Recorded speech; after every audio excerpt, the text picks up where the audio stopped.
அஸ்ஸலாமு அலைக்கும் வரஹ்மத்துல்லாஹி வபரகாத்துஹு. அன்பிற்கினிய சகோதர சகோதரிகளே, காசா உள்ளிட்ட பாலஸ்தீன பகுதிகளிலும் அதே நேரத்தில் காசா பாலஸ்தீன் உள்ளிட்ட பகுதிகளை அடிப்படையாக கொண்டு முழு மத்திய கிழக்கிலும் என்ன நடக்கிறது, சர்வதேச உலகத்தில் என்ன நடக்கிறது என்பதை கடந்த 155 நாட்களாக நாம் பார்த்து வருகிறோம். அந்த அடிப்படையில் காசாவிலே ஒரு யுத்த நிறுத்தம் வந்துவிடாதா என்கிற எதிர்பார்ப்பு உலகத்திலே இருக்கக்கூடிய மனிதநேயத்தை நேசிக்கக்கூடிய அத்தனை மக்களுடைய உள்ளங்களிலும் ஒரு ஏக்கமாக இருக்கிறது. இந்த நேரத்தில் தான் புனிதமிக்க ரமதானுடைய மாதம் இன்னும் ஓரிரு நாட்களில் ஆரம்பிக்கப்பட இருக்கிறது.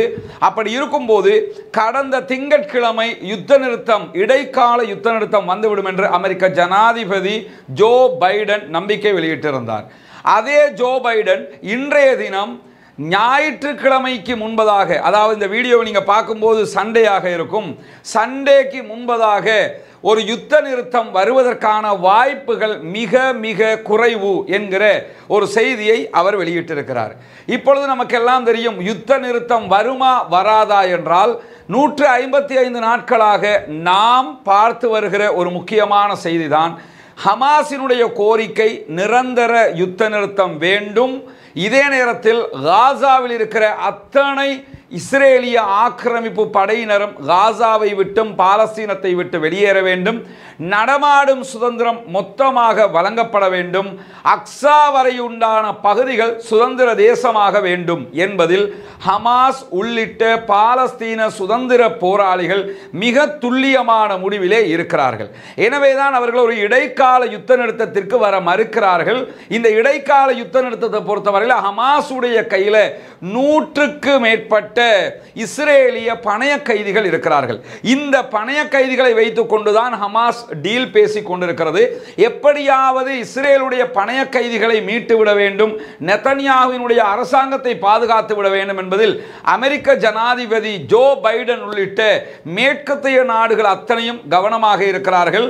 ஏன்னா அந்த பணைய கைதிகள் மீட்கப்படலை என்று சொன்னால், மீட்கப்படாமல் இந்த டீல் கண்டினியூ ஆகுமாக இருந்தால் பாலஸ்தீனத்திற்கு சுதந்திரம் கொடுக்க வேண்டி வரும். எனவே பாலஸ்தீனத்திற்கு சுதந்திரம் கொடுக்காமல் இருக்க வேண்டும் என்று சொன்னால் கண்டிப்பாக அதாவது ஹமாஸினுடைய டீலுக்கு நம்ம ஒத்து வரக்கூடாது என்பதில் அவர்கள் கவனமாக இருக்கிறார்கள். இந்த நேரத்தில் தான் இப்பொழுது காசாவில் என்ன நடக்கிறது என்பதை பார்த்தால், இன்றைய தினம் கிட்டத்தட்ட 82 பேர் இஸ்ரேலிய ஆக்கிரமிப்பு பயங்கரவாத இராணுவத்தினால் அநியாயமாக கொல்லப்பட்டிருக்கிறார்கள், ஷஹீதாக்கப்பட்டிருக்கிறார்கள். இப்படி தினம்தோறும் நூற்றுக்கணக்கான மக்கள் அங்கே கொல்லப்பட்டு வருகிறார்கள். இதுவரைக்கும் 31,000 பேர் அங்கே ஷஹீதாக்கப்பட்டிருக்கக்கூடிய நிலையில் அங்கே உணவில்லாமல், அவர்களுக்கான மருந்துகள் இல்லாமல் தடுமாறிக் கொண்டிருக்கிறார்கள், உணவை தேடிக்கொண்டிருக்கிறார்கள், கெஞ்சி கேட்டுக்கொண்டிருக்கிறார்கள். வான்வழியாக ஏர்ட்ரூப் செய்யப்படுகிறது. ஜோர்தான் உள்ளிட்ட நாடுகள் வான்வழியாக சில உணவுகளை கொடுத்து கொண்டிருந்தாலும் அது அவர்களுக்கு போதியமான ஒரு உணவாக இல்லை என்பதுதான் வெளிப்படையான ஒன்றாக இருக்கிறது. எனவே வேறு என்ன வழி இருக்கிறது என்று பார்த்தால், அந்த ரஃபா பார்டரை திறந்து, எகிப்து வழியாக ரஃபா பார்டரை ஓப்பன் பண்ணிட்டாலே உள்ள வேண்டிய அளவுக்கு உண்டான ட்ரக்குகளில் உணவு கொண்டு வந்து விட முடியும். ஆனால் ரஃபா பார்டரை திறக்கக்கூடாது என்று இஸ்ரேல் வலியுறுத்தி கொண்டிருக்கிறது. ரஃபா பார்டரை திறக்க மாட்டோம் என்று சொல்லி எகிப்தும் தெளிவாக இருக்கிறது. எனவே தான் எகிப்தினுடைய இஸ்ரேலுடைய இந்த விடாப்பிடியான நிலையில் உள்ளே உணவுகள் கொண்டு வருவதில் பாரிய சிரமம் இருக்கிற நேரத்தில் தற்போது சைப்ரஸ் வழியாக, சைப்ரஸ்ல இருந்து கடல் மார்க்கமாக காசாவுக்குள்ள உணவுகளை கொண்டு வருவதற்கான ஏற்பாடுகளை நாங்கள் செய்ய இருக்கிறோம் என்கிற ஒரு அறிவிப்பை அமெரிக்கா, சைப்ரஸ், யூகே, பிரான்ஸ் உள்ளிட்ட UAE உள்ளிட்ட நாடுகள் எல்லாம் நேற்று அறிவித்திருந்த செய்தியை நம்ம சொல்லியிருந்தோம். அவங்க எப்படி உள்ள கொண்டு வர போறாங்க என்கிற கேள்வியை பொறுத்த வரையில் நமக்கு தெரியும், ஏற்கனவே காசாவில் இருக்கக்கூடிய மீன்பிடி துறைமுகம் தான் காசாவிலே இருக்கிறது. காசாவினுடைய துறைமுகமும் நாசப்படுத்தப்பட்டிருக்கக்கூடிய நேரத்தில் எப்படி கப்பல்கள் உள்ளே வரப்போகிறது என்கிற ஒரு கேள்வி இருக்கிறது. அந்த கேள்விக்கு பதிலாக இன்றைக்கு அமெரிக்காவினுடைய பென்டகன் ஒரு முக்கியமான அறிவிப்பை வெளியிட்டிருக்கிறார்கள். அந்த அறிவிப்பில் அவர்கள் வெளியிட்ட ஒரு ரூட் மேப்பை தான் நம்ம பின்னாடி பார்த்துக்கிட்டு இருக்கிறோம். அதாவது இந்த ரூட் மேப் சொல்லக்கூடிய செய்தி என்னன்னு கேட்டா, மிதக்கக்கூடிய, அதாவது ஃப்ளோட்டிங் போர்ட் ஒன்று நாங்கள் செய்ய போகிறோம், மிதக்கக்கூடிய ஒரு துறைமுகத்தை நாங்கள் அங்கே நிறுவப் போகிறோம் என்கிற ஒரு அறிவிப்பை அமெரிக்கா வெளியிட்டிருக்கிறது. அந்த அறிவிப்பின் பிரகாரம் அவங்க செய்ய போறதா சொல்லுகிற செய்தி என்னன்னு கேட்டா, நாங்கள் காசாவுக்கு உள்ள நுழைய மாட்டோம், காசாவுக்கு வெளியில இருக்கக்கூடிய கடற்பரப்பில் நாங்கள் ஒரு ஃப்ளோட்டிங் மிதக்கக்கூடிய துறைமுகத்தை ஏற்பாடு செய்வோம். அந்த துறைமுகம் தான் இதிலே காட்சிப்படுத்தப்படுகிறது. இப்படி ஒரு மிதக்கிற துறைமுகத்தை நாங்கள் பண்ணுவோம். கப்பல் வந்து இந்த இடத்துல நிற்கும் போது கப்பலில் இருந்து வெஹிக்கிள்களில் அது அந்த உணவுகள் கொண்டு வரப்படும், இந்த வெஹிக்கிளில் கொண்டு வரப்படக்கூடிய காட்சிகளை தான் அவங்க காட்டியிருக்கிறாங்க. இப்படி என்ன பண்ணுவோம்னு கேட்டால், லாரிகள் எல்லாம் ஏற்றிக்கிட்டு, அதாவது தரைக்கு கொண்டு வந்து கொடுத்து விடுவோம், அந்த தேவையான உணவுகள் மருந்துகள் எல்லாம் அப்படி கொண்டு வரப்படும் என்கிற ஒரு அறிவிப்பை அவர்கள் விடுத்திருக்கிறார்கள். இந்த செயல்பாட்டை அவங்க எப்படி செய்ய போறாங்க என்கிறதுக்கு அவர்கள் சொல்லுகிற பதில் என்னன்னு கேட்டா, 1000 அமெரிக்க இராணுவத்தினரை கொண்டு வந்து நாங்கள் இந்த ஃப்ளோட்டிங் பேரை வந்து செய்ய இருக்கிறோம், அதாவது மிதக்கும் துறைமுகத்தை நாங்கள் அமைக்க இருக்கிறோம். இதை அமைப்பதற்கு சுமார் 2 மாதங்கள் தேவைப்படும் என்கிறது அமெரிக்கா. இந்த செய்திகள் எல்லாம் தலையில் வச்சுக்கிறோங்க. இப்போ விஷயத்துக்கு வாங்க. இதில் இருக்கக்கூடிய சாதக பாதகத்தை நாம் புரிந்து கொள்ள கடமைப்பட்டிருக்கிறோம். என்று கேட்டால், இதை செஞ்சு முடிக்கிறதுக்கு 2 மாதம் ஆகும் என்று சொல்கிறாங்க. ஏற்கனவே 157 நாள், கிட்டத்தட்ட 4 மாதங்கள், 5வது மாதத்தில் நம்ம போய்கிட்டு இருக்கிறோம். இன்னும் ஓரிரு நாட்களில் 5 மாதங்கள் முடிவுக்கு வந்து 6வது மாதம் ஆரம்பித்து விடும். இந்த யுத்தம் ஆரம்பித்து 5 மாதங்களாக உண்பதற்கு உணவில்லாமல், குடிப்பதற்கு மருந்துகள் இல்லாமல், தண்ணீர் இல்லாமல் அந்த மக்கள் அவதிப்பட்டு கொண்டிருக்கும் போது, இன்னும் 2 மாசத்துல நாங்கள் இப்படி ஒரு துறைமுகத்தை, மிதக்கும் துறைமுகத்தை கட்டி முடிப்போம் என்கிறது அமெரிக்கா. அப்படி என்றால் அமெரிக்காவினுடைய எண்ணம் என்ன தெரியுமா? அவர்கள் நிரந்தர யுத்த நிறுத்தத்திற்கு தயாரில்லை, காசாவுக்கு சுதந்திரம் வழங்குவதற்கு தயாரில்லை. இடைக்கால ஒரு யுத்த நிறுத்தத்தை பண்ணுவோம், பண்ணிட்டு ஹமாஸ் கையில் இருக்க பணைய கைதிகளை நான் எடுத்து இஸ்ரேலுக்கு நாங்கள் கொடுத்துருவோம், கொடுத்துட்டு பழைய மாதிரி காசா இஸ்ரேலுடைய கண்ட்ரோலில் அதே அடிமை வாழ்க்கை வாழ வேண்டும், சுதந்திரம் உங்களுக்கு கிடையாது. இதை சொல்லாமல் சொல்கிற ஒரு பணி தான் இந்த பணி. என்ன, இதை செய்கிறதுக்கே 2 மாதம் ஆகும்னா, இப்போ நம்ம மார்ச் மாதத்தில் இருக்கிறோம், ஏப்ரல் முடியணும், மே மாதம் முடியணும். முடிஞ்சதுக்கு பிறகுதான் இந்த வேலை அவர்கள் கம்ப்ளீட் பண்ணுவாங்க. இது எப்போ ஆரம்பிப்பாங்கன்னு கூட தெரியாது. இன்னல இருந்து 2 மாதம் இல்லை, எப்போ ஆரம்பிக்கிறாங்களோ அப்போல இருந்து 2 மாதம். இந்த இடத்துல இப்படி ஒரு ஃப்ளோட்டிங் மிதக்கிற துறைமுகத்தை அமைப்பதாக இருந்தால், பாதி அளவு தங்களுடைய விருப்பத்தை ஹமாஸ் தெரிவித்திருக்கிறது. ஏன் பாதி அளவு தெரிவிக்கிறாங்கன்னா, மீதி பாதியில் ஒரு பெரிய டவுட் இருக்குது. என்ன டவுட்னா, இந்த இடத்துல துறைமுகம் அமைக்கிறாங்களே, உணவு வரப்போகுதுங்கிறத 2வது வச்சுக்கிறங்க. இந்த துறைமுக கதை ஏன் வருகிறது, எதற்காக துறைமுகத்தை அமைப்பதற்கு 1000 அமெரிக்க இராணுவம் வீரர்கள் வரப்போகிறார்கள் என்கிற ஒரு பாரிய கேள்வி இருக்கிறது. நமக்கு தெரியும், ஈராக்கை ஆக்கிரமிச்சாங்க. ஈராக்கில் நாங்கள் சதாமிடத்தில் அணு ஆயுதம் இருக்குது, அதை நாங்கள்லாம் எடுக்க போகிறோம்னு சொல்லி ஜார்ஜ் டபிள்யூ புஷ் ஆட்சியில் இருக்கும்போது அமெரிக்கா உள்ளே புகுந்து கடைசியில் சதாமை ஒரு பங்கரில் இருந்து தாடியோடு எடுத்துகிட்டு வந்து அவரை அரெஸ்ட் பண்ணி உள்ளே வச்சு அவரை தூக்கில் போட்டு முடித்தது தான் கதையாக முடிஞ்சது. அதை வேறு எந்த ஒன்றையுமே அவங்க சாதிக்கலை. அங்கே எந்த ஒரு ஆயுதங்களையும், அணு ஆயுதத்தையும் அவர்களால் காட்ட முடியாமல் போய்விட்டது. இன்றைக்கு ஈராக் இரட்டை, ஒரு நாடு இரட்டை ஆட்சிகள் என்கிற நிலையில் நாட்டு டிவைட் பண்ணி வச்சிருக்கிறாங்க. அதே மாதிரி நம்ம பார்த்தோம்னா, அரபுலக புரட்சி ஒன்று ஏற்பட்ட நேரத்தில் பல அரபு நாடுகளையும் பல ஆட்சி மாற்றங்கள் நடைபெற்றது. அதிலே பல நலவுகள் ஏற்பட்டது இல்லாமல் இல்லை. கடாஃபி போன்றவர்கள் மொத்தமாக அழிக்கப்பட்டு இன்றைக்கு லிபியா ஆட்சிக்குள் ஆட்சி குழப்பம் என்கிற நிலையில் ஒரு நிரந்தரமற்ற நிலையாக லிபியா இருக்கிறது. அதே மாதிரி நாங்கள் ஆப்கானிஸ்தானில் தீவிரவாதத்தை ஒழிக்க போகிறோம் என்று உள்ள புகுந்து 20 ஆண்டுகள் ஆப்கானிஸ்தானை வச்சுக்கிட்டு இருந்தவங்க கடைசியில் எங்களை விட்டா போதும்டான்னு சொல்லி அமெரிக்க இராணுவம், அதாவது ஆப்கானிஸ்தானை விட்டு விரண்டு ஓடிய காட்சிகளை இந்த உலகு பார்த்தது. ஆப்கான் போரில் மொத்தமாக அவர்கள் தோல்வி அடைந்து வெளியேறினார்கள். ஈராக்கு, ஆப்கானிஸ்தான் என்று அவர்கள் பல இஸ்லாமிய அரபு நாடுகளில் இந்த காரியங்களை செய்திருந்தார்கள். தற்போது மத்திய கிழக்குக்குள்ளே பல பேஸுகள் அவங்க இராணுவ பேஸை வச்சுக்கிட்டு இருந்தாலும் நேரடியாக அவங்களோட கண்ட்ரோலில் எந்த பகுதியையும் அவர்கள் வைத்து கொண்டிருக்கவில்லை என்கிற நிலையில் ஏற்கனவே கான் யூனுஸ்ல இருந்து இஸ்ரேலிய படைகள் நேற்றும் பின்வாங்கி இருக்கிறது என்கிற செய்திகளை நம்ம சொல்லியிருந்தோம். இந்த வார்ல, மிலிட்டரி வார்ல இஸ்ரேல் படு தோல்வி அடைந்து கொண்டிருக்கிறது என்பதை உலகமே பார்த்து கொண்டிருக்கும் போது இப்ப இஸ்ரேலை காப்பாற்றணுமாக இருந்தால், காசாவுக்கு சுதந்திரம் கொடுக்காம இருக்கணும்னா இப்படியே போனா காசாவுக்கு சுதந்திரம் கொடுக்க வேண்டி வரும். அதே நேரத்தில் ஹமாஸை அழிக்க முடியாது என்கிற நிலையில காசாவுக்கு சுதந்திரம் கொடுக்காம காசாவை அடிமை மக்களாகவே என்றைக்கும் வைத்துக் கொள்ள வேண்டும் என்றால் இனி இஸ்ரேலால் அது முடியாது. அப்படி என்றால் அது யார் செய்வது? அமெரிக்கா இராணுவத்தை அனுப்பி செய்ய போகிறது என்கிற ஒரு பாரிய சந்தேகம் ஹமாஸுக்கு இருக்கிற காரணத்தினால தான் பாதி அளவுக்கு எங்க மக்களுக்கு உணவு கிடைக்கணும் என்கிற அளவுக்கு அவர்கள் ஒப்புக்கொண்டு விட்டு மீதி அளவை ஒப்புக்கொள்ளாமல் இருக்கார்கள். அதற்காக அவர்கள் சொல்லுகிற வாதம் என்னன்னா, நீங்க துறைமுகத்தை அமைக்கலாம், ஆனா எப்படி அமைக்கணும் என்று கேட்டா தரையில வந்து இறங்காம கடல்ல நின்றே இந்த துறைமுகம் அமைக்கப்பட வேண்டும். இது எப்படி அமைக்கணும்னா, மிதக்கிற துறைமுகம் தானே, நீங்க இங்க வந்து நின்று அதை அமைக்க தேவையில்லை. நீங்க அங்க நின்றே துறைமுகத்தை அமைச்சு கொடுக்கிற சாப்பாட்டை கொடுத்து அப்படியே கிளம்பி போறதாக இருந்தால் அதை செய்யலாம். இல்லாவிட்டால் அதை நாங்கள் ஏற்றுக்கொள்ள மாட்டோம். காசாவின் ஆட்சியாளர்கள் நாங்கள் தான், காசா மக்கள் எங்களைத்தான் ஆட்சிக்குரியவர்களாக தேர்ந்தெடுத்திருக்கிறார்கள் என்கிற செய்திகளை இன்றைக்கு ஹமாஸினுடைய ஊடக பேச்சாளரும் சொல்லி இருக்கிறார். எது எப்படி போனாலும் நம்ம வளர்த்து விட்ட கெடா மார்புல பாயுதோ இல்லையோ மண்ணில் பாஞ்சி நாசமா போயிடுச்சு என்கிற காரணத்தினால இஸ்ரேலை இனியும் நம்பி பிரயோஜனம் இல்லை.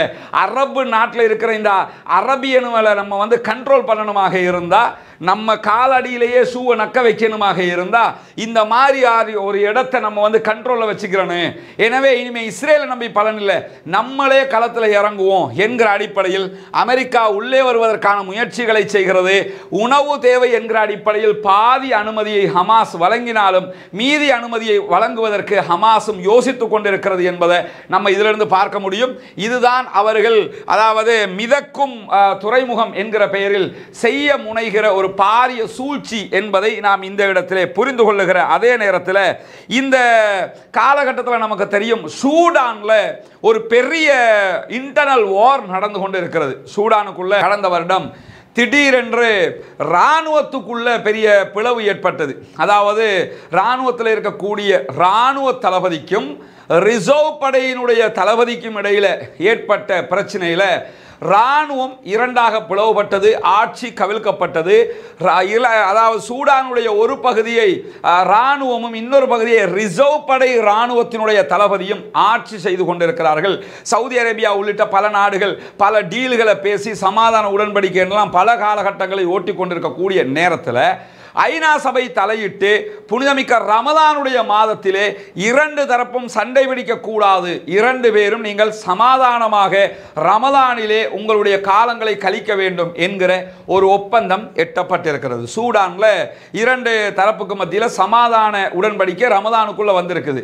இந்த செய்தியை இன்றைக்கு ஐநாவினுடைய பாதுகாப்பு பிரிவு வந்து அறிவிச்சிருக்கக்கூடிய நேரத்தில் ஐநாவுக்கு சீனா ஒரு அழுத்தத்தை கொடுத்திருக்கிறது. என்ன அழுத்தத்தை கொடுக்கறாங்கன்னு கேட்டா, சூடானுக்கு ஒரு நீதியும் காசாவுக்கு ஒரு நியதியையும் நீங்கள் கை கொள்ளக்கூடாது.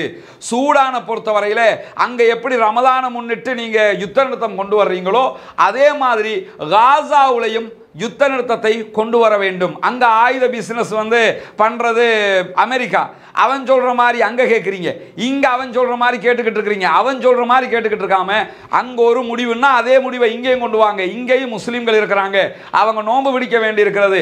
நோன்பு காலத்தை முன்னிட்டு தான் சூடான்ல வந்து யுத்த நிறுத்தம் சொன்னா ஏன் அதே யுத்த நிறுத்தம் இங்க கொண்டு வர முடியாது என்று சொல்லி இன்றைக்கு சைனா கடுமையான ஒரு கேள்வியை முன்வைத்திருக்கிறது ஐநாவினுடைய பாதுகாப்பு பிரிவிடத்தில். அதே நேரத்தில் இன்றைக்கு ஜோன் கேமரூன் என்பவர் நமக்கு தெரியும், முன்னாள் பிரித்தானியாவினுடைய பிரதம மந்திரியாக இருந்தவர். இதே நேரத்தில் தற்போது பிரித்தானியாவினுடைய பாதுகாப்பு செயலராக, வெளிவிவகார செயலராக அவர் நியமிக்கப்பட்டிருக்கிறார். இப்படியான நேரத்தில் அவர் என்ன சொல்லியிருக்கிறார் கேட்டால், ஹமாஸ் ரெடின்னு சொன்னால் எனி டைம் யுத்த நிறுத்தத்துக்கு இஸ்ரேல் தயாராக இருக்குது. அவங்க தானே வளர்த்து விட்டவங்க, இதை உண்டாக்கினதே பிரிட்டிஷ் தான். அவர் சொல்கிறார், ஹமாஸ் ரெடின்னா அவங்க ரெடியாக இருக்கிறாங்க. எதுக்கு? 40 நாள் யுத்தம் நிறுத்தம்ன்ற பேரில் அவங்க ஆக்களையெல்லாம் அவங்க வெளியே எடுத்துகிட்டு போயிடுவாங்க. 40 நாள் முடிய இதே மாதிரி யுத்தம் அடுத்த ரமதான் வரைக்கும் நடந்துக்கிட்டு இருக்கும். கேட்க பார்க்க ஆளில் அத்தனை பேரையும் கொன்று குவிச்சு நாசமாக்குறதுக்காக ஹமாஸ் ரெடினா நாங்கள் ரெடிங்கிறாங்க. ஹமாஸ் திட்ட தெளிவாக சொல்லிட்டாங்க, சாதாரண அதாவது தற்காலிக யுத்த நிறுத்தத்துக்கு நாங்கள் தயார் இல்லை, நிரந்தர யுத்த நிறுத்தத்துக்கு தயார், இல்லாவிட்டால் யுத்தம் செய்வதற்கு தயார் என்று அவர்கள் அறிவித்திருக்கக்கூடிய நேரத்தில் தான் நமக்கு தெரியும் நேட்டோ படைகளுடைய மிக முக்கியமான பவர்ஃபுல் கண்ட்ரியாக இருப்பது துருக்கி. நேட்டோங்கிற கூட்டமைப்பு இருக்கிறாங்க, இராணுவ கூட்டமைப்பு. இதில் நேட்டோவில் சேர போய் தான் உக்ரைனில் அவ்வளோ பெரிய யுத்தமே நடந்துக்கிட்டு இருக்குது. உக்ரைன் நேட்டோவோட சேர்றதுக்காக அப்ளை பண்ணியிருந்தாங்க. இதே நேரத்தில் நேட்டோவில் சேரக்கூடாது என்று ரஷ்யா சொல்லி கொண்டிருக்கிறது. ஏன்னா சோவியத் யூனியன்ல இருந்து உக்ரைன் தனி நாடாக பிரியும் போதே அவங்க சொன்ன ஒரு நிபந்தனை என்னன்னு கேட்டால், எக்காரணம் கொண்டு நேட்டோ மாதிரி ஒரு கூட்டமைப்போடு அவங்க சேரக்கூடாது. அந்த ஒப்பந்தத்தில் எல்லாம் பிரிஞ்சு போனாங்க. அதை மீறி உக்ரைன் சேருவதற்காக சென்றது. அதை மீறி தான் தற்போது உக்ரைன் மீது பாரிய யுத்தத்தை தொடுத்திருக்கிறது ரஷ்யா. இந்த மாதிரியான நேரத்தில் இந்த நேட்டோ படைகளில் இருக்கக்கூடிய மிக முக்கியமான நாடு யாருன்னு சொன்னால் துருக்கி. தற்போது துருக்கியினுடைய அதிபராக இருப்பவர் அர்துகான். இவருடைய தலைமையில் தான் தற்போதைய துருக்கி அரசாங்கம் வழிநடத்தப்பட்டு கொண்டிருக்கிறது.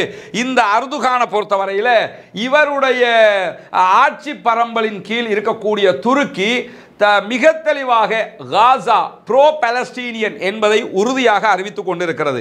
அவர்களிடத்தில் அவங்களும் சவுதி அரேபியா எல்லாமே ஒன்று தான். மொத்தத்தில் ஒன்று கவனிச்சுக்கிறேங்க, சவுதி அரேபியாவுக்கு என்ன ஆயுத பலம் எல்லா பலமும் இருக்கோ அதை விட அதிகமான பலம் கொண்ட ஒரு நாடு துருக்கி. உஸ்மானிய கலாபத்தை இவங்களோட கையில் தான் இருந்தது, கடைசியில் இவங்களோட கையை விட்டு தான் போனது. இப்போ தற்போது துருக்கி எடுத்துக்கிட்டிங்கன்னா நேட்டோ படைகளில் மிக பிரம்மாண்டமான படையை கொண்ட அதிகமான படைகளை கொண்ட நாடுகளில் மிக முக்கியமான நாடு துருக்கி. அவங்க நினைச்சாங்கன்னு சொன்னால் இஸ்ரேலையே தூக்கி சாப்பிட்டு தவம்சம் பண்ண முடியும். அவ்வளவு பலம் கொண்ட இராணுவ பலம் கொண்ட இராணுவ படைகளை கொண்ட ஆயுதங்களை தயாரிக்கக்கூடிய வல்லமை கொண்ட ஒரு நாடு துருக்கி. இவ்வளவு நாளாக அவங்க இந்த யுத்தம் ஆரம்பிச்சதுல இருந்து தெளிவாக நாங்கள் ப்ரோ பாலஸ்தீனியன், நாங்கள் பாலஸ்தீன ஆதரவாளர்கள் என்பதை வெளிப்படையாகவே அர்துகான் அறிவித்துக் கொண்டிருக்கிறார். அது உலகத்துக்கு தெரிஞ்ச விஷயம்தான். இப்படி இருந்தாலும் அசர்பைஜான் வழியாக இதுவரைக்கும் அதாவது இஸ்ரேலுக்கான பெட்ரோல், இஸ்ரேலுக்கான எரிவாயு அத்தனையும் அனுப்பப்பட்டு கொண்டிருக்கிறது. துருக்கியில் இருந்து இஸ்ரேலுக்கான பல வகைகள் பிசினஸ் நடந்து கொண்டுதான் இருக்கிறது. துருக்கியில் இருக்கக்கூடிய இஸ்ரேலுடைய தூதுவர் வெளியேற்றப்பட்டுட்டாரு. ஆனால் மற்ற பிசினஸ் தொடர்புகள் இருக்கு, ராஜதந்திர தொடர்புகளில் பிசினஸ் தொடர்புகள் இருக்கிறது.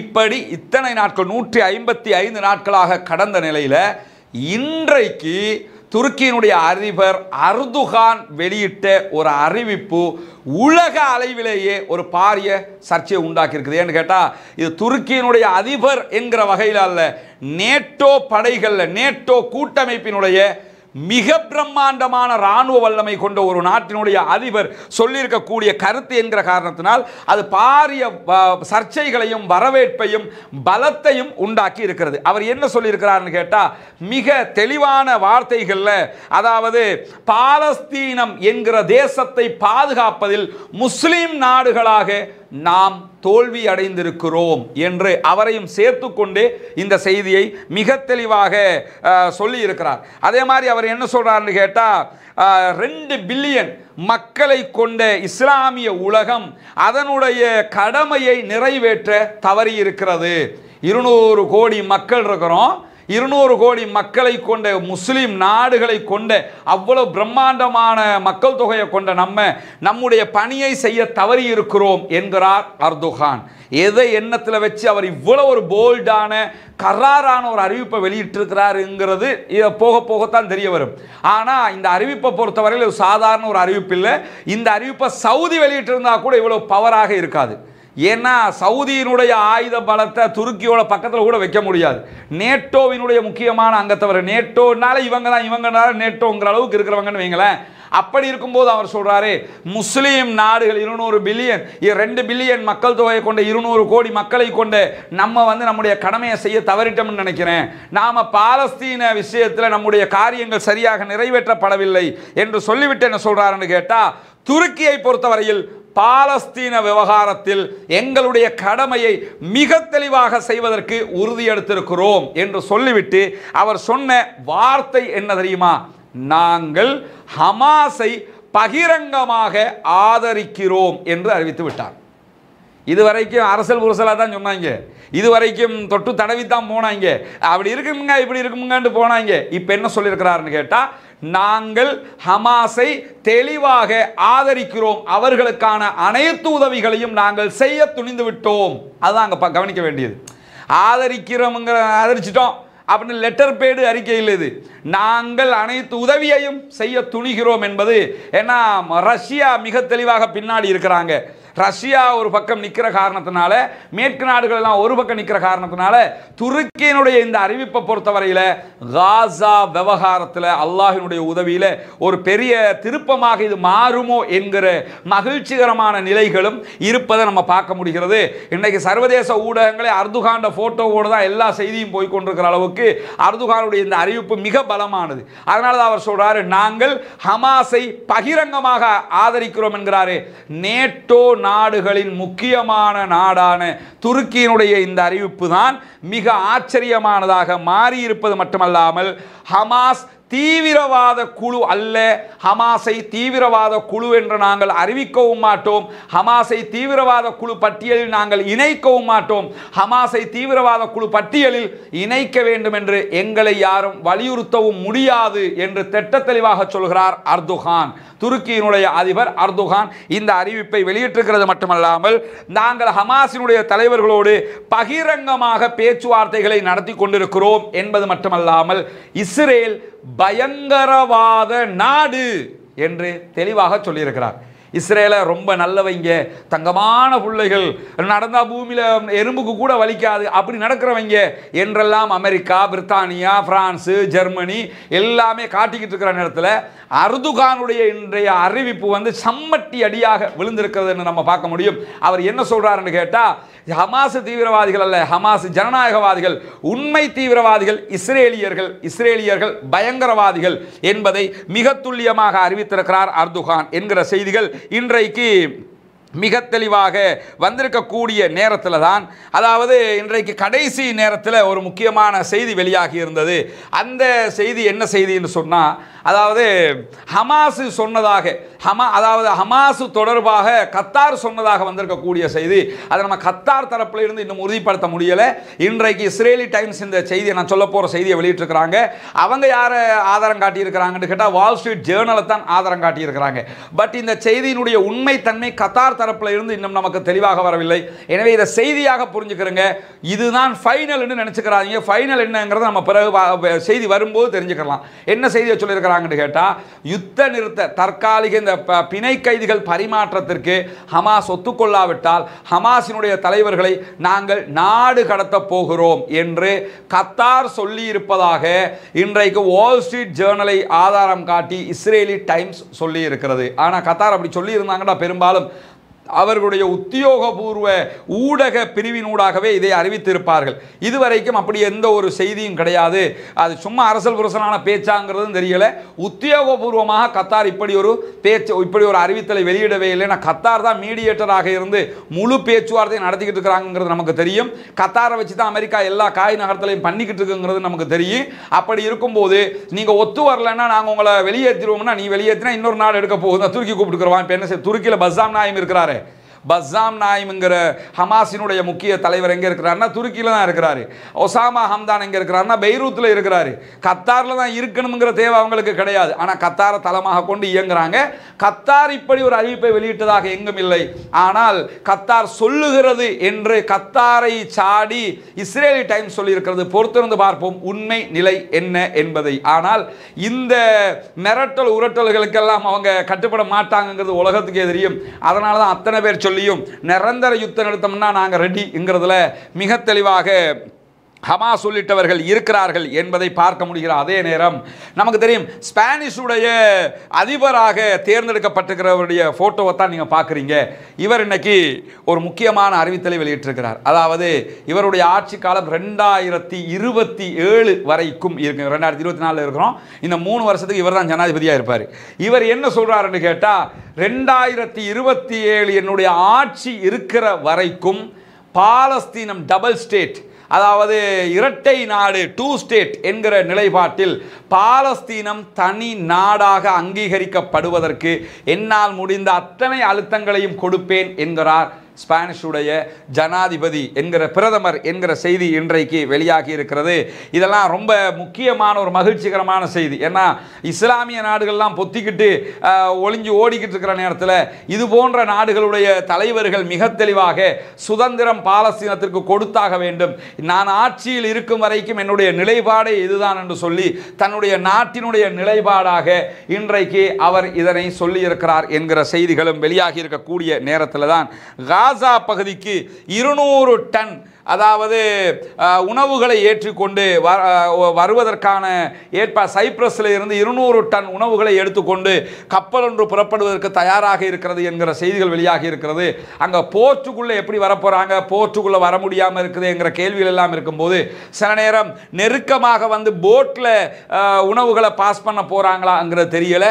ஆனால் அதற்கு தயாராக இந்த கப்பல் இருக்கிறது என்கிற செய்திகளும் இன்றைக்கு வெளியாகி இருக்கக்கூடிய நேரத்தில் ஹூதிகள் என்ன செய்கிறார்கள் என்கிற ஒரு முக்கியமான கேள்வி எழுந்திருக்கிறது. நமக்கு தெரியும் இன்றைக்கும் ஹூதிகள் 2 கப்பல்கள் மீது தாக்குதல் நடத்தினார்கள். ஹூதிகள் மீதும் பிரித்தானியா அமெரிக்கா உள்ளிட்ட படைகள் படுபயங்கரமான தாக்குதல்களை நடத்தி இருக்கக்கூடிய நேரத்தில் ஹூதிகள் இன்றைக்கு அதாவது பிரித்தானியாவுடைய கப்பலை நோக்கி ஏவிய 15 ட்ரோன்களை சுட்டு வீழ்த்தி இருக்கிறது அமெரிக்க பிரித்தானிய படைப்பிரிவு என்கிற செய்திகள் வெளியாகி இருக்கிறது. கடைசியாக கடந்த 1 மணி நேரத்துக்கு முன்பதாக 4 ட்ரோன்களை சுட்டு வீழ்த்திய செய்திகளையும் அவர்கள் வெளியிட்டிருக்கிறார்கள். மொத்தம் 15 ட்ரோன்கள் இன்றைக்கு ஹூதிகள் ஏவி இருக்கிறார்கள். அவற்றை சுட்டு வீழ்த்தி விட்டோம் என்கிற செய்தியை இன்றைக்கு பிரித்தானியாவை தளமாக கொண்டு இயங்குகிற கடல்சார் பாதுகாப்பு அமைப்பும் செய்தியாக வெளியிட்டு இருக்கிறார்கள். இந்த நேரத்தில் ஹூதிகள் இன்றைக்கு ஒரு முக்கியமான ட்ரைனிங் வீடியோவை வெளியிட்டிருக்கிறாங்க. இஸ்ரேலுக்கு எதிரான தாக்குதல்கள் நடத்துவதை போன்ற ட்ரைனிங் வீடியோ அது. அதை வெளியிட்டு அவங்க என்ன சொல்லியிருக்கிறாங்கன்னு கேட்டால், நாங்கள் இஸ்ரேலோடு நேரடி யுத்தத்திற்கு தயாராகுவதற்கான வாய்ப்புகளை அந்த வீடியோக்கள் அவர்கள் காட்சிப்படுத்தி இருக்கிறார்கள். ஏன்னா அவங்கள ட்ரைனிங்கில் என்ன காட்டுறாங்கன்னா இஸ்ரேலோட மோதும் விதமான காட்சியில் காட்டியிருக்கிறாங்க. இன்றைக்கு நிறைய பயிற்சிகள் எடுக்கிற வீடியோக்களை வெளியிட்டிருக்கிறாங்க. இன்றைக்கு எழுந்திருக்கக்கூடிய பாரிய சர்ச்சை என்னன்னு கேட்டால், இஸ்ரேலோடு நேரடி யுத்தத்திற்கு யமன் தயாராகிறதா என்கிற ஒரு கேள்வி. ஏற்கனவே அவங்க செங்கடலில் பாரிய பிரச்சனையை பண்ணி கொண்டிருக்கிறாங்கிறது நமக்கு தெரியும். எந்த கப்பலும் அதில் போக முடியலை. 400க்கும் மேற்பட்ட ஏவுகணை தாக்குதல்களை செங்கடல் கப்பல்கள் மீது அவங்க ஏவி இருக்கிறாங்க. ஒரு கப்பல் மொத்தமாக மூழ்கடிக்கப்பட்டிருக்கிறது. 2 நாட்களுக்கு முன்பதாகவும் ஒரு பாரிய தாக்குதல்களை கப்பல்கள் மீது அவர்கள் நடத்தி இருந்தார்கள். அந்த மாதிரியான நேரத்தில் தான் இப்போ என்ன பண்ணியிருக்கிறாங்கன்னு கேட்டால், நாங்கள் அதாவது இஸ்ரேலோடு ஏற்கனவே அவங்க இஸ்ரேலுடைய ஹைஃபா துறைமுக பகுதிகளுக்கு தாக்குதல் நடத்தியது. இஸ்ரேல்னா விளங்கிறங்க பாலஸ்தீன ஆக்கிரமிப்பு பூமி. அந்த பகுதிகளில் ஏற்கனவே அவங்க தாக்குதல் 30க்கும் மேற்பட்ட ஏவுகணை தாக்குதல்களை நடத்தியிருந்த நேரத்தில் தற்போது இந்த படைகளுடைய ட்ரெயினிங்களை அவங்க அறிவிச்சிருக்கிறதுல இருந்து நேரடியாக மீண்டும் இஸ்ரேல் மீது தாக்குதல் நடத்த தயாராகி இருக்கிறது ஹூதிகள் என்கிற செய்திகளும் இன்றைக்கு வெளியாகி இருக்கக்கூடிய காட்சிகளை நம்ம பார்க்க முடிகிற அதே நேரத்தில் வடக்கு இஸ்ரேலில் இருக்கக்கூடிய அதாவது ரைசத் ஆலம் என்கிற இஸ்ரேலுடைய இராணுவ தளத்தை இராணுவ படைத்தளத்தை புர்கான் ஏவுகணைகள் மூலமாக டிஸ்ட்ராய் பண்ணி இருக்கிறது, அழித்து நொறுக்கி இருக்கிறது ஹெஸ்புல்லாக்கள் என்கிற செய்திகள் இன்றைக்கு வெளியாகி இருக்கிறது. ஒரு இராணுவ படைத்தளத்தை ரைசத் ஆலம் படைத்தளத்தையே அவங்க மொத்தமாக அழிச்சிருக்கிறாங்க. அதில் எத்தனை பேர் கொல்லப்பட்டாங்க, அதில் எவ்வளோ அழிவுகள் ஏற்பட்டிருக்கிறது என்கிற செய்திகள் வெளியாகவில்லை. அதை இஸ்ரேல் சொல்லாமல் வெளியே வராது. அவன் நாட்டுக்குள்ளே நடக்கிறது நமக்கு தெரியும். பொத்தி பொத்தி வச்சுக்கிறவாங்கிறதெல்லாம் நம்ம அறிஞ்சு கொண்ட ஒரு விஷயம்தான். இப்படியான நேரத்தில் மேலும் 19 ஏவுகணை தாக்குதல்களையும் அவர்கள் நடத்தி இருக்கிற செய்திகள் வந்திருக்கும் போது, அதாவது ஜெய்தூன் பகுதிகளில் இஸ்ரேலுடைய இராணுவ வெஹிக்கிள்ஸ் மேலே பாரிய தாக்குதல்களை அல் குதுஸ் படையணி நடத்தி இருக்கிறது. அந்த வீடியோக்களை அவங்க வெளியிட்டிருக்கிறாங்க. நீங்கள் அல் ஜசீராவினுடைய அதாவது சேனல் லிங்க்குகளில் நீங்கள் அதை போய் பார்க்க முடியும். கடுமையான தாக்குதலை அவர்கள் ஜெய்தூன் பகுதிகளில் நடத்தி இருக்கிறாங்க. நிறைய இஸ்ரேலிய இராணுவத்தினர் கொல்லப்பட்டிருக்கிறார்கள். இன்றைக்கு எங்களுடைய 7 இராணுவத்தினர் கொல்லப்பட்டிருக்கிறார்கள் என்கிற செய்தியை இஸ்ரேலும் அறிவித்திருக்கக்கூடிய நேரத்தில் முஜாஹிதீன் என்கிற படைப்பிரிவும் இஸ்ரேலுக்கு எதிராக பாரிய தாக்குதல்களை நடத்தி கொண்டிருக்கும் போது இன்றைக்கு கஸ்ஸாம் பிரிகேட் இப்படி ஒரு காட்சியையும் வெளியிட்டிருக்கிறார்கள். இதில் நீங்கள் பார்க்கலாம், கஸ்ஸாம் பிரிகேடுடைய மேலே இருந்து ட்ரோன் அட்டாக்காக இது இருக்க முடியும். கீழே இஸ்ரேலிய படைகள் நிற்கிற இடத்துல இவர்கள் அத்தனை பேரும் கிட்டத்தட்ட 20க்கு மேற்பட்ட இஸ்ரேலிய ஆக்கிரமிப்பு பயங்கரவாத இராணுவத்தினரை நோக்கி தாக்குதல் நடத்தப்பட்டு கொன்றளிக்கப்பட்டிருக்கிறார்கள். கிட்டத்தட்ட ஓவராலாக பார்த்தா குறைந்தது 40 பேராவது இன்றைக்கு இஸ்ரேலிய ஆக்கிரமிப்பு பயங்கரவாத இராணுவத்தில் கொல்லப்பட்டிருக்கலாம் என்கிற செய்திகள் வெளியாகி இருக்கிறது. இதுதான் இன்றைக்கு நடந்த மிக முக்கியமான செய்திகளாக இருக்கிற அதே நேரத்தில் பாலஸ்தீனம் சுதந்திரம் பெறுவதற்கும் பாலஸ்தீன மக்கள் நிம்மதியாக வாழ்வதற்கும் அல்லாஹ்விடத்திலே பிரார்த்தனை செய்யுங்கள். ஜனநாயக ரீதியாக தேர்ந்தெடுக்கப்பட்ட அரசாங்கமாக அவர்கள் நம்மை போன்று எதிர்காலத்திலே பயணிப்பதற்கு அல்லாஹ்விடத்திலே பிரார்த்தனை செய்யுங்கள். ஜனநாயகத்தை நம்புங்கள், ஜனநாயக ரீதியாக செயல்படுங்கள், ஜனநாயக ரீதியாக வெற்றி வாய்ப்புகள் அவர்களுக்கு கிடைக்க வேண்டும் என்பதையும் நாம் அல்லாஹ்விடத்திலே கையேந்தி பிரார்த்திக்க கடமைப்பட்டிருக்கிற அதே நேரத்தில் நமக்கு தெரியும், இந்த ஐபிசி என்று சொல்லி ஷூவை நக்கிறதுக்கு பதிலாக அந்த சாக்ஸு அழுக்கு சாக்ஸை எடுத்து புழிஞ்சு குடிக்கிற ஒரு மீடியா இருக்குது. கேவலங்கட்ட ஒரு பொழப்பாக அவங்க தொடர்ந்து என்ன பண்ணுறாங்கன்னா, அவங்க இந்த பரபரப்புன்ற ஒரு பைத்தியகார கூட்டம் இருக்குது. எதுக்காக இதை சொல்ல வர்றேன்னா, இந்த யுத்தத்தில் ஆரம்பத்தில் நமக்கு தெரியும் கொஞ்சம் ஷூ நக்கிற கொஞ்சம் பேர் வந்து என்ன பாடுபடுத்தினாங்கன்னு அவங்க காலப்போக்கில் காணாமல் போயிட்டாங்க. இந்த பரபரப்பு மீடியா என்கிற பேரில் ஒரு பைத்தியகார கூட்டம் இருக்குது. எதுக்காக சொல்ல வர்றேன்னா, இவங்களாம் யாருங்கிறத நீங்கள் அடையாளம் கண்டுக்கிறீங்க. பச்சை பொய்யை அவன் கொடுக்கிற எலும்பு துண்டுக்காக காரி உமிழ்ந்து கொடுத்தாலும் அதை சாப்பிடக்கூடிய ஒரு புல்லுருவி கூட்டம்னு வச்சுக்கிறீங்களேன். அவ்வளவு புழுகு மூட்டைகள் ஆங்கில மீடியாக்கள் எதை சொன்னாலும் அதை உண்மைன்னு நம்பிக்கிட்டு பொழப்பு நடத்தக்கூடியவங்க.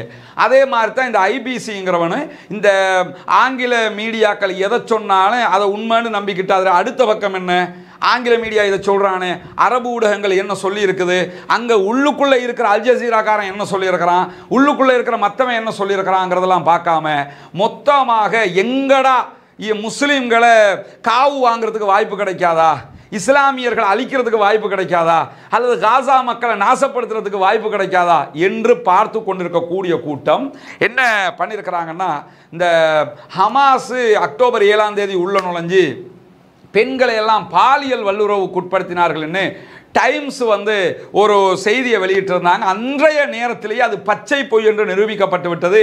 நாமளே நம்முடைய வீடியோவில் அது சம்பந்தமான விளக்கமான வீடியோக்களும் அன்றைய நாட்கள்லேயே போட்டிருக்கிறோம். அப்படி இருக்கும்போது இப்போ என்ன பண்ணியிருக்கிறாங்கன்னு கேட்டால் இன்னொரு வீடியோவை அவங்க வெளியிட்டிருக்கிறாங்க. பாலியல் வல்லுறவு பண்ணினாங்க, நாசப்படுத்திட்டாங்க இஸ்ரேல் பெண்களை எல்லாம். இதெல்லாம் இவங்கெல்லாம் யார் தெரியுமா? அது என்னன்னு கேட்டால் எதுக்கு காட்ட வர்றது தெரியுமா? ஹமாஸு முஸ்லீம்கள். அப்போ இவங்க உள்ள புகுந்து இஸ்ரேல் பெண்களை இப்படி பண்ணிட்டாங்க, இஸ்லாம்டா எப்படி தெரியுமா? இந்த நோக்கம்தான் அது. நீங்கள் நினைக்கிறதெல்லாம் நடக்காத ராஜாக்களே, உன்னை புரிஞ்சுக்கிறங்க. நீங்கள் ஷூவை நக்கிறதுக்கு முடியும், ஆனால் உண்மை என்பதை ஒரு நாள் மறுக்கவோ முடியாமல் போயிடணும். அதனால் இந்த ஹமாஸ் உள்ள புகுந்து அந்த அதாவது பெண்களெல்லாம் பாலியல் வல்லுறவு பண்ணினாங்க என்கிற ஒரு வன்மத்தை கக்கியிருக்கக்கூடிய ஐபிசியினுடைய வீடியோவை பல சகோதரர்கள் எனக்கு அனுப்பியிருந்தாங்க. அனுப்பி இது என்னன்னு சொல்லி கேட்டிருந்தாங்க. 100% பச்சை பொய்யான புழுகளை அவர்கள் புழுகி இருக்கிறார்கள். அதுக்கு நம்ம தனியாக அவங்க என்ன சொல்லி இருக்கிறாங்க என்கிறதுக்கு ஒரு பதில் வெளியிட இருக்கிறோம். இன்றைக்கு அதுக்குரிய நேரம் கிடைக்கவில்லை. இன்ஷா அல்லாஹ் நாளையோ நாளை மறுநாளோ அதற்குரிய நேரம் கிடைக்கும் போது, நோன்பு நெருங்குற காரணத்தினால பல சோழிகளால் நமக்கு அதை பண்ண முடியாமல் இருக்குது. இருந்தாலும் தனியாக அதற்கு ஒரு பதில் வழங்கப்படும் என்பதையும் இந்த இடத்திலே சொல்லிக்கொண்டு, பாலஸ்தீன சுதந்திர தேசம் மிளிர்வதற்காக அல்லாஹ்விடத்திலே பிரார்த்தனை செய்யுங்கள். ஏழை எளிய மக்கள், பாவப்பட்ட மக்கள், அந்த மக்கள் வெற்றி பெற வேண்டும், நம்மை போன்று நிம்மதியாக வாழ வேண்டும் என்று அல்லாஹ்விடத்திலே கையேந்துங்கள் என்று கேட்டு முடித்துக் கொள்கிறேன். வாஹிர் தஅவானா அல்ஹம்துலில்லாஹி ரப்பில் ஆலமீன்.